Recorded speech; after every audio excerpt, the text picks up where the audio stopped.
Imagine your parents demanding you sell your house, your blood, your sweat, your sanctuary, to save your sister from prison, only to discover they'd already stolen it from you years ago. What if the sister you trusted most sobbed by your hospital bed, promising help, then spent your chemo money on a villa in Tuscany? Betrayal burned Emily Carter's world to ashes. But the real mystery is who lit the match first? Hit that subscribe button and join us to 1,000 subscribers. Let's uncover the truth together. The kitchen smelled of burnt toast and bitter coffee, a strange comfort in the chaos about to unfold. Emily Carter sat at her parents' oak table in their suburban Austin home, her hands wrapped around a chipped ceramic mug.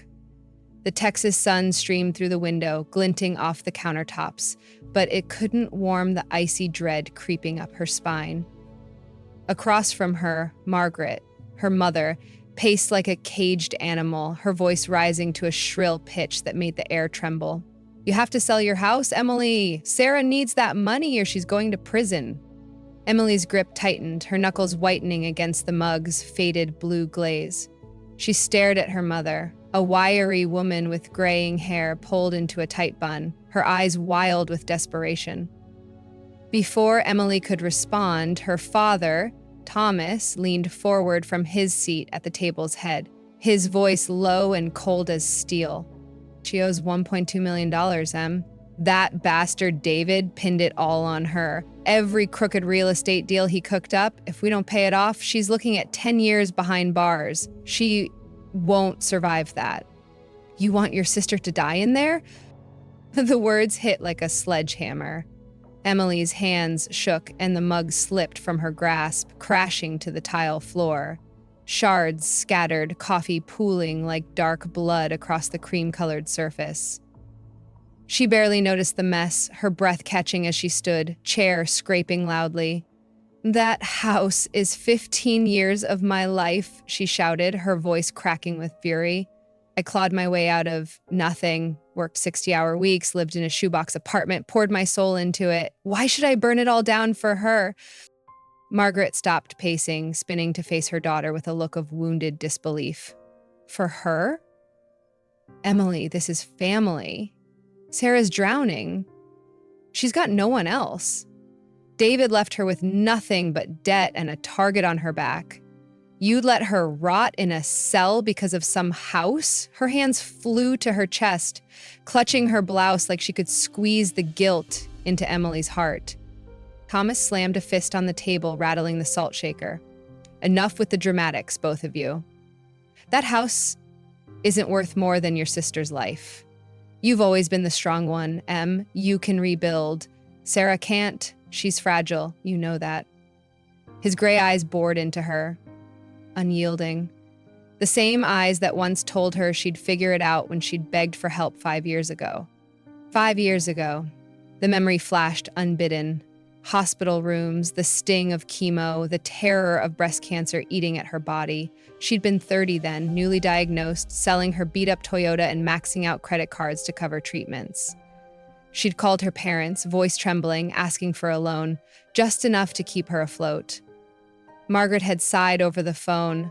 "Sarah's planning a charity gala for her friends, honey. It's a big deal. Good PR.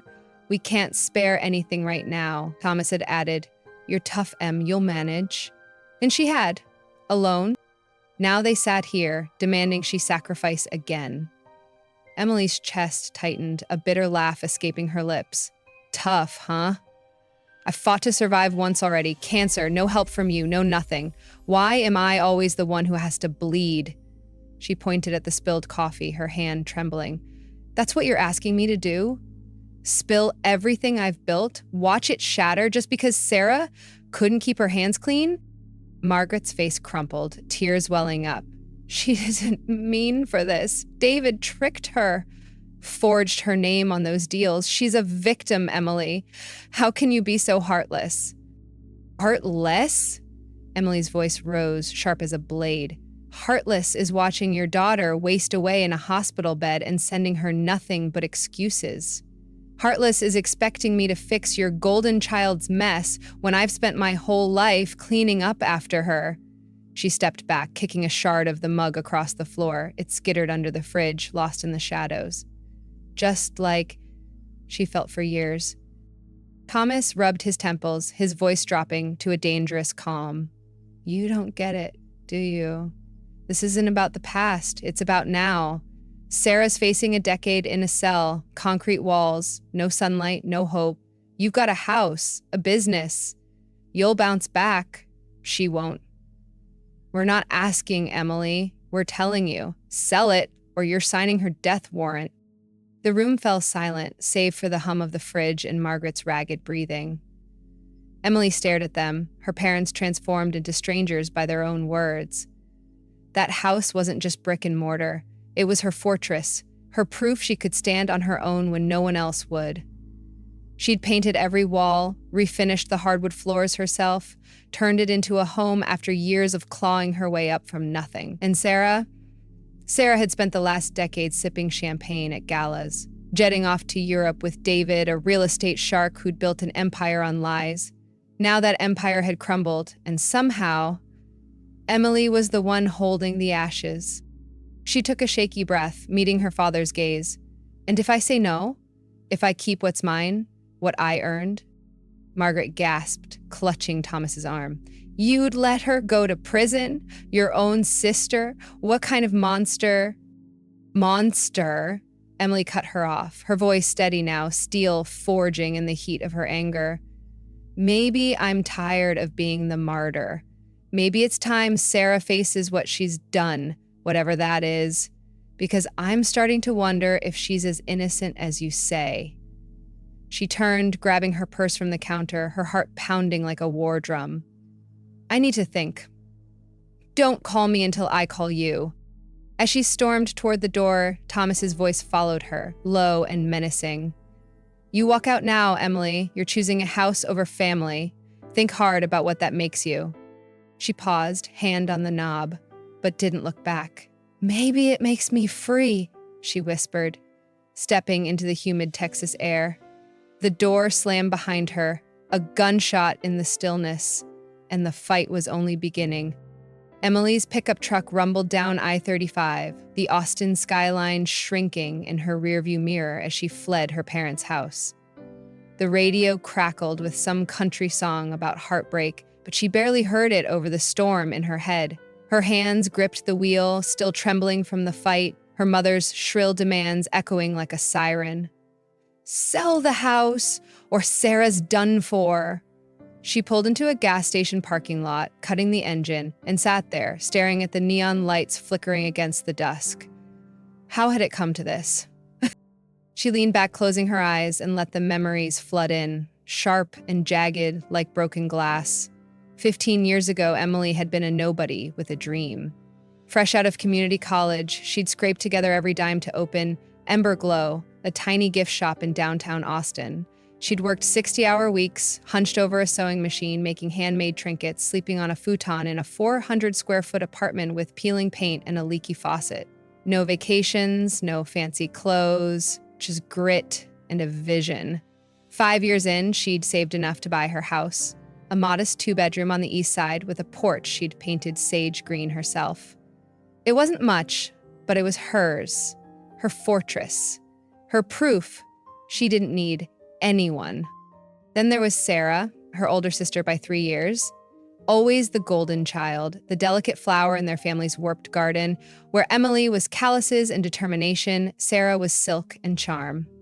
She'd married David right out of UT Austin, a real estate hotshot with a Rolex and a grin that screamed trouble. For a decade, Sarah lived the high life, hosting galas at their sprawling mansion in Westlake Hills, jetting off to Paris or Rome on a whim, her Instagram a parade of designer bags and champagne flutes. Emily didn't begrudge her at first.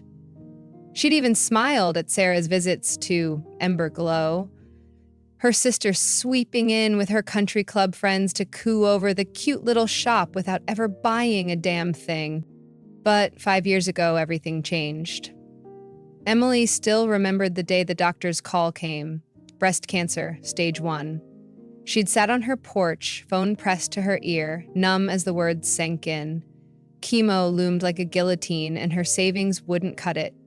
She'd sold her beat-up Toyota, maxed out 2 credit cards, and swallowed her pride to call her parents. "I need help," she'd said, voice breaking. "Just a loan, anything?"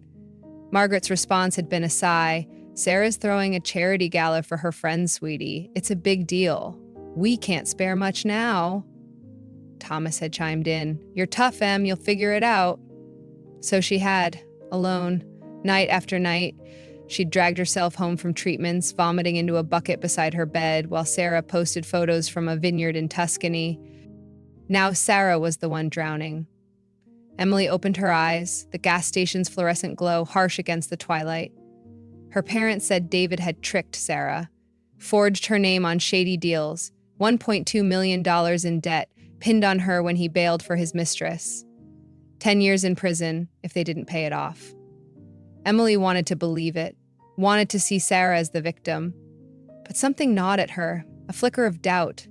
Sarah had always been clever, always known how to play the game. Had she really been blind to David's schemes? Her phone buzzed on the passenger seat, Margaret calling again. Emily let it ring, her mind still reeling from the kitchen showdown. She'd stormed out, but not before Thomas's parting shot.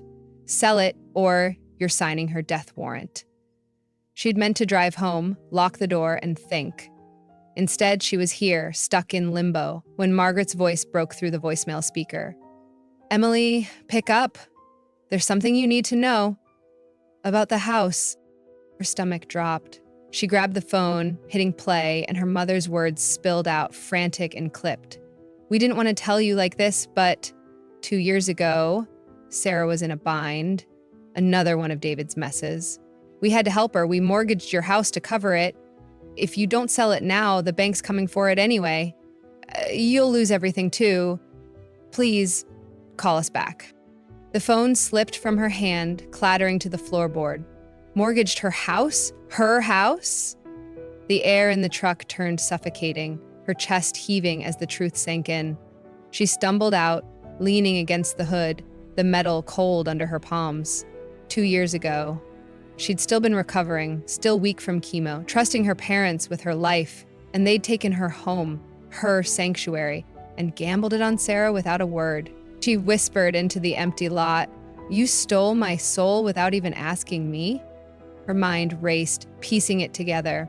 They'd kept it secret, let her live in a lie, thinking she owned something they'd already pawned off. And now, with Sarah's prison threat looming, they were cashing in their chips. Her chips. She kicked the tire, a raw scream tearing from her throat, startling a guy pumping gas nearby. He stared, but she didn't care. The betrayal burned hotter than anything she'd felt before, hotter even than the fear of cancer. She climbed back into the truck, slamming the door, her resolve hardening. They thought she'd roll over, play the good daughter again. But this wasn't just about money or a house. It was about trust, about years of being the one who bled so Sarah could shine. She grabbed her phone, texting her lawyer friend Jake, "Need you to check something. My house, a mortgage I didn't sign."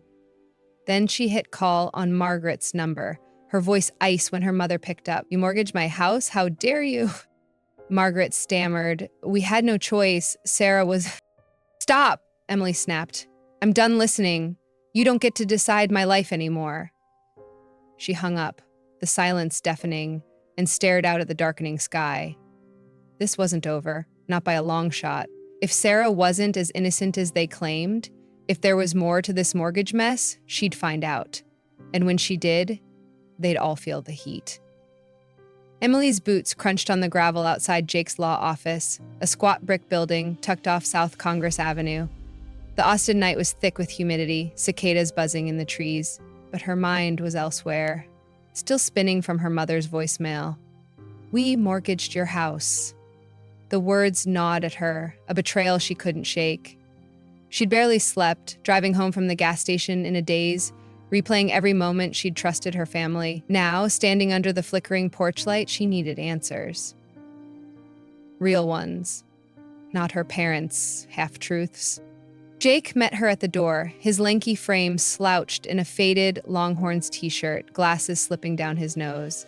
"You look like hell, Em," he said, ushering her inside. The office smelled of stale coffee and old paper, stacks of files teetering on his desk. She dropped into a chair, shoving her phone across to him. "Play that," she said, voice flat.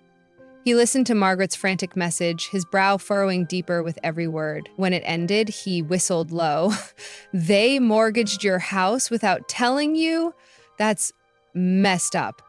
"It's worse than messed up," Emily said, leaning forward. "It's my home, Jake, my everything. I need to know how they pulled this off. Can you dig into it?" He nodded, already typing on his laptop, pulling up property records. As he worked, Emily's mind drifted back to the house. Its sage green porch, the creaky stairs she'd fixed herself, the kitchen where she'd baked cookies to celebrate her last clean scan, 5 years cancer-free. And she'd thought that was her lowest point. She'd been wrong. Jake's voice snapped her back. "Okay, here's the deed and the mortgage docs." He turned the screen toward her, pointing at a line buried in legalese. "Filed 2 years ago, $200,000 loan against your property, but, this isn't your signature." Her stomach lurched as she stared at the scrawl. Her name, but not her hand. The loops were too tight, the E too sharp. She'd signed enough shop receipts to know her own messy cursive. "They forged it," she whispered, the room tilting. "My own parents forged my signature." Jake rubbed his jaw, grim. "Looks like it. They must have used power of attorney or some shady workaround. I'll need more time to trace it, but this is fraud. Straight up illegal." Fraud. The word hit like a punch, and Emily's hands clenched into fists. 2 years ago, she'd still been fragile, post-chemo, barely back on her feet. She'd trusted them to handle her mail, her bills, while she recovered. They'd taken that trust and turned it into a noose around her neck. But the knife twisted deeper when a memory surfaced, unbidden and brutal. Sarah. Her sister had come to the hospital during those dark months, all teary eyes and soft promises. Emily could still feel the cold vinyl of the chair, the IV tugging at her arm, as Sarah sat beside her bed. "I'm so sorry you're going through this," Sarah had said, squeezing her hand. "David's got this Rolex he doesn't wear anymore. I'll sell it, Em. I'll cover your next round of bills." "I love you, sis." Emily had clung to that promise, a lifeline in the fog of sickness, believing Sarah meant it. She had never seen a dime. Instead, a month later, Sarah had texted a photo from Italy. Her and David grinning in front of a sun-drenched villa, captioned, "Living the dream in Tuscany." Emily had smiled weakly at the time, too exhausted to question it.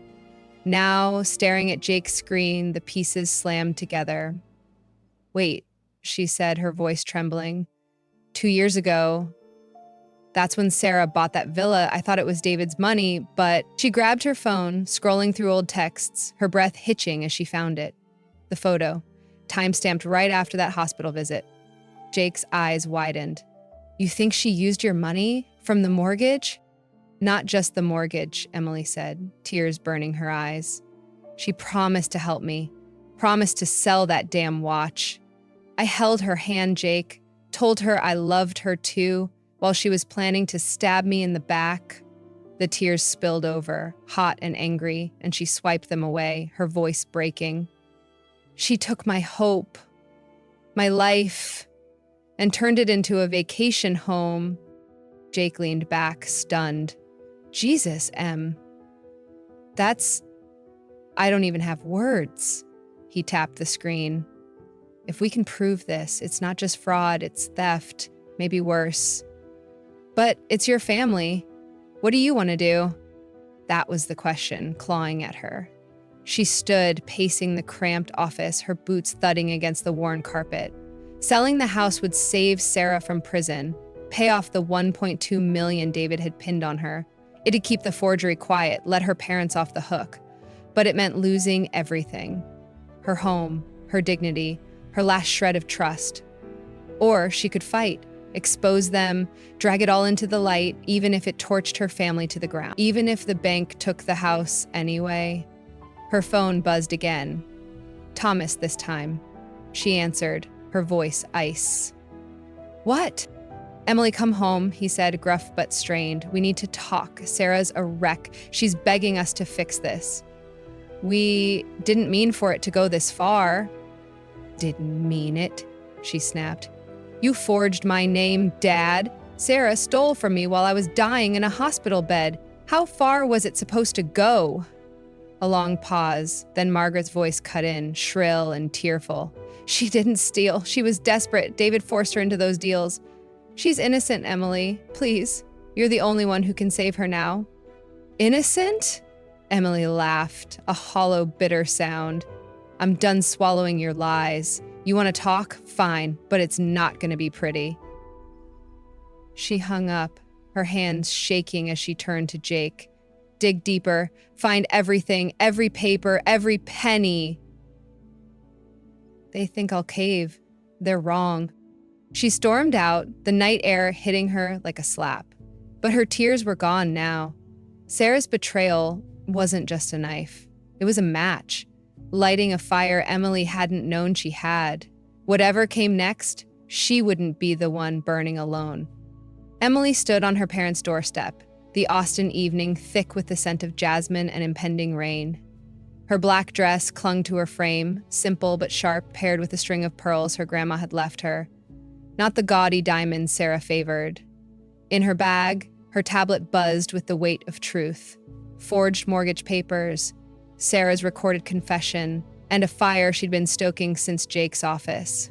She had spent 2 days preparing, barely eating, fueled by coffee and a rage that felt alive. Tonight, her family wanted a showdown. They'd get an inferno. Margaret opened the door, her face a mask of forced warmth. Emily, thank God you came, she said, pulling her into a stiff hug. The living room hummed with relatives, aunts, uncles, cousins. 24 pairs of eyes turning to her with rehearsed concern. Sarah sat at the center, dabbing her eyes with a monogrammed handkerchief, her blonde hair perfectly tousled, despite her supposed despair. Thomas stood by the fireplace, arms crossed, his jaw tight. Emily caught the glint of a stranger in a suit. Sarah's lawyer, maybe? Hovering near the back. This wasn't a dinner, it was an ambush.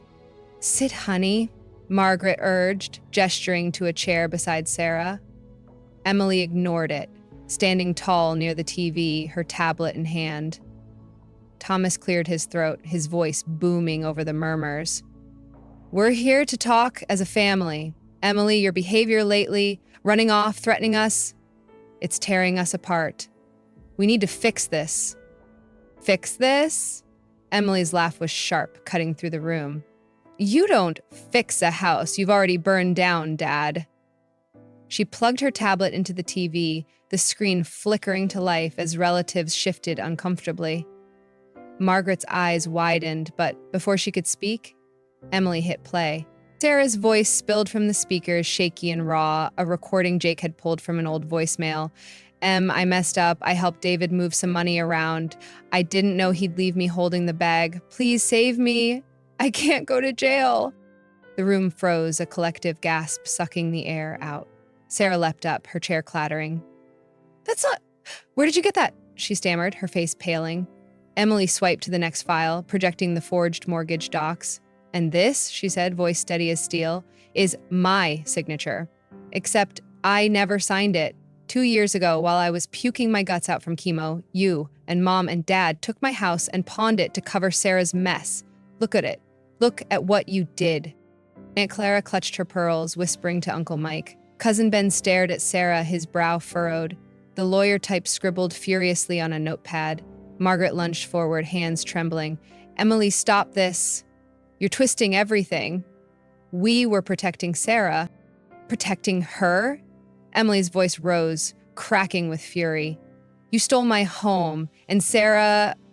She turned to her sister, eyes blazing. You sat by my hospital bed, promising to sell David's Rolex to help me, then bought a villa in Tuscany with my money. I trusted you, held your hand while you stabbed me in the back. Tears burned her eyes, but she didn't wipe them away. She wanted them to see. Sarah sobbed, real tears now, collapsing back into her seat. I didn't mean to. I was scared. David said it was temporary, that we'd pay it back. Pay it back with what? Emily shot back. The $1.2 million you owe now? You weren't tricked. You were in on it, laundering cash while I was dying. She swiped again, showing Sarah's credit card statements. $20,000 at Neiman Marcus? $15,000 on a private jet? Just weeks after that hospital promise. The room erupted in whispers, relatives eyeing Sarah like a stranger. Thomas roared. Enough! He stormed toward her, face red, reaching for the tablet. You don't air our dirty laundry like this. You're destroying us. But as he grabbed for it, his hand flew to his chest, a choked gasp escaping his lips. He stumbled, crashing to his knees, the tablet skittering across the floor. Margaret screamed, Thomas! And the room dissolved into chaos. Cousins shouting, Aunt Clara dialing 911. Emily dropped beside him, her anger vanishing in a flood of panic. Dad? Dad, hold on! His eyes fluttered, his breathing shallow, and she pressed her hands to his chest, tears spilling onto his shirt. I didn't want this, she whispered, her voice breaking. Margaret shoved her aside, shrieking, You've killed him, Emily! You and your selfish vendetta! He's not dead! Emily yelled back, scrambling to her feet as Uncle Mike took over, checking Thomas's pulse.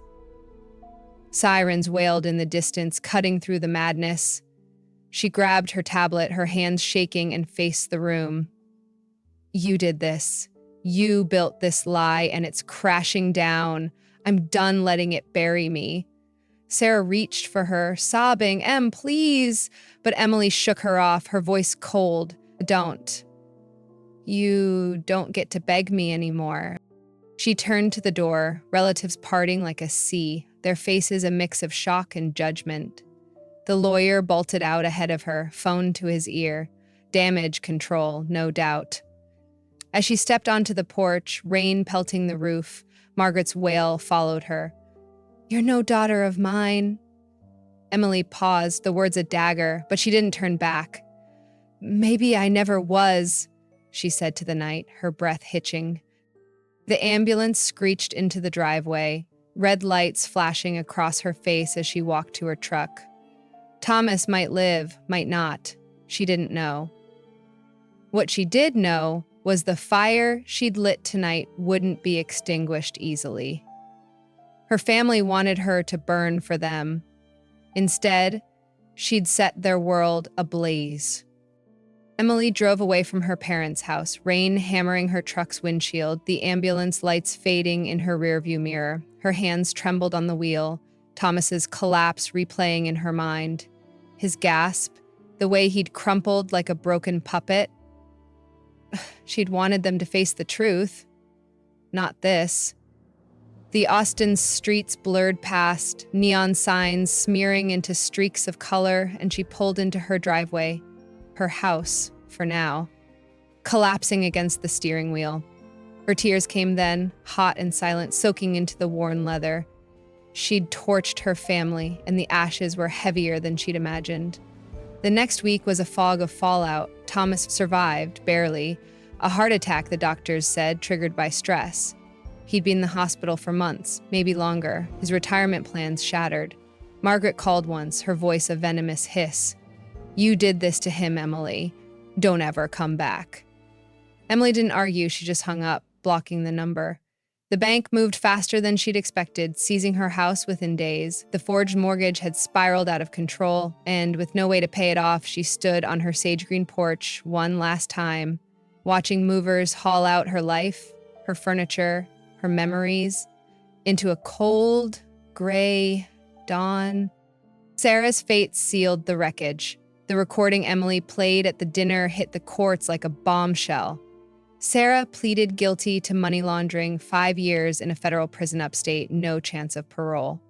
The headlines screamed, Austin socialite falls in real estate scandal, but Emily didn't read them. She packed what little she could into her truck, a few boxes, her shop's inventory, and rented a cramped studio above Ember Glow. The irony wasn't lost on her, back where she'd started, 15 years erased in a heartbeat.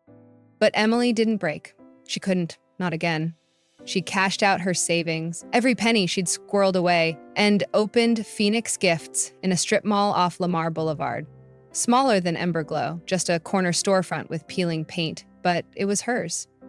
She painted the walls crimson, hung shelves with her handmade trinkets, and named it for the bird that rises from ashes.